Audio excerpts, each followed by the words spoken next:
Senator Rick Scott, Republican of Florida, said he is 100% certain Republicans will take the Senate in November. I'm 100% certain we'll take the Senate, said Scott, the chairman of the National Republican Senatorial Committee, in an interview with Gray Television White House correspondent John Decker airing this weekend. I think we're going to have a breakthrough. Scott premised his optimism on the quality of Republican Senate candidates, naming Senator Ron Johnson of Wisconsin, met Oz in Pennsylvania, Representative Ted Budd in North Carolina, Herschel Walker in Georgia, and former State Attorney General Adam Laxalt in Nevada, among others. Just look at our candidates. I mean, look at them. These guys have great backgrounds, and they're working hard. They're running good races, Scott said. In response to Scott's praise of Republican candidates, Decker cited poll numbers that put their Democratic opponents in the lead. The people that you've just praised so much in many cases are trailing in their respective races, he said. The Florida senator argued that President Biden's low approval rating in contested states gives him confidence that the Republicans have a chance of winning, calling the president the best advocate for why you do not want to vote for any Democrats right now. This is a referendum on Biden, said Scott. He added, I do know that Biden helps us every day. When he has a party for inflation the day that inflation is 8.3%, that probably helps us a lot. When he continues to leave the border open, that probably helps us a lot. If you look at everything he's done when he says, oh, if you're a construction worker, you're going to pay off the debt or somebody going to an Ivy League school, that probably helps us win. Asked about abortion, Scott said that he is pro-life and believes in reasonable restrictions and exceptions for. Okay, I'm not gonna say the terms, the R word, incest, and in the case of it, like threatening the mother's life. The Democrats have made abortion a significant issue, but they don't want to talk about their position on abortion. Their position on abortion is, and it's radical. They want to have abortions up to the moment a little baby's born. They want to say a baby born alive, I can just sit on the side, he said. Decker disagreed with Scott, saying he does not believe the Democrats have expressed such extreme views, which is true. No Democrat is going around saying you should be able to get rid of a baby all the way up until the moment. No one is saying that. I don't even like this party, and no one's saying that garbage. That's exactly how they voted. Scott claimed in response. They all voted for that. They all voted to say a little baby born alive. They're just going to let starve to death over on the side. God, some of this rhetoric gets nuts. Okay, I'm almost done. They can't talk about inflation. They can't talk about job growth. We lost 242,000 full-time jobs last month, he said. Okay. I mean, they can't talk about the economy. They can't talk about schools. They can't talk about Afghanistan. They can't talk about the border. They can't talk about crime because it's all bad issues for them. God, that was way more loaded than I thought it would be. I gotta rest my hand for a second. It was getting tired reading that trash. So, are the Republicans going to most certainly, absolutely, 100% win the midterms and take back the Senate? I don't know. I think it could go either way.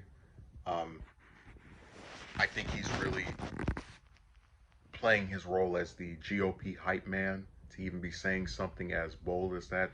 We're definitely going to take the Senate back because it could go either way. The Democrats could flip 3 seats, and the Republicans could flip 2. Republicans could flip 3. The Democrats could flip 2. It's too narrow. Even if the polls had all the Democrats leading by like 10 points, I still wouldn't entirely say, "Oh yes, blue wave. It's over for the Republicans. Goodbye." It's too close for me to make such a definitive statement. The rest of his stuff, I mean, we could go through it piece by piece. Just I want to go over some of the parts that are obnoxious to me. So like, he says they can't talk about the border. Republicans love whining about immigration all year long, and no other issue ever matters. Um, they can't talk about crime, even though Biden's the one that signed the '90s crime bill that put people in jail. Whatever. It's funny how we forget. They can't talk about Afghanistan. Well, I don't really know what he means by that because being in Afghanistan was unpopular. People wanted to get out of that conflict for years. And love him or hate him, love him or hate him, I was going to say Christopher Hayden, love him or hate him, Biden is the president that after what, 3 administrations finally pulled us out of there. So I don't see where that would be a detriment. I think, the Republicans did a little smear job of, oh, he didn't pull out correctly and it was too soon. But again, I think most people are fine with him leaving there. When you get to the part about, and there was a part that was earlier up here that kind of annoyed me, because it goes back to that thing of these people and their insanity. Uh, oh, if you're a construction worker, you're going to pay off the debt of someone going to an Ivy League school. Now, let's be very clear. Biden's student loan cancellations um, were geared toward lower income people. I don't think they went far enough, but the point is they prioritized people that you would stereotypically believe are not as well off as more affluent people. So even just in regardless of that, I love how his comment has this weird elitism because as anyone can figure out, a lot of politicians go to Ivy League schools. But there are a lot of people who go to Ivy League schools that are not rich.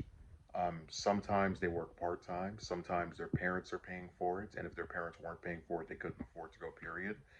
It's such this weird generalization, and it's like I'll never understand how you live in a country where everybody can agree K through 12 it should be free.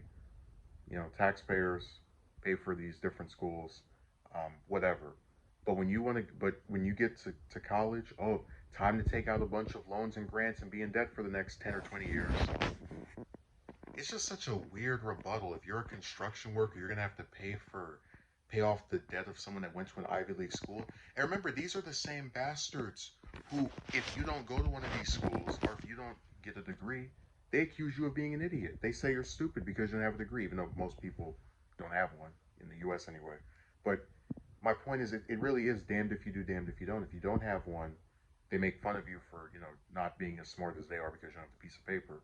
And if you have one or are trying to get one but think it costs too much, they tell you to just suck it up and oh well, man up, pull yourself up by your bootstraps. It's just a very bizarre. And again, the thing is, Biden's proposal, the actual student loans that he canceled, barely even they have nothing to do with going to an Ivy League school. I mean, I guess it's feasible that one of the poorer students, that went to one of those schools could be covered by it, but it still isn't exclusive to just that. It's so dumb. Like I hope that wasn't a thing he rehearsed or thought was like very clever or smart because that part at the end, you can tell he's just going off the wall. He's like, they can't talk about this, they can't talk about that, they can't talk about. Um, just it's sad that these people like some of the things they think they can attack somebody over are really comedic and other times just depressing because then you realize, oh, this isn't some weird guy on Twitter. This is an actual sitting member of Congress that is important enough to get on TV and say this type of garbage and actually have like 40 something percent of the US population willing to vote for him at any given time. That's the saddest part of this whole thing.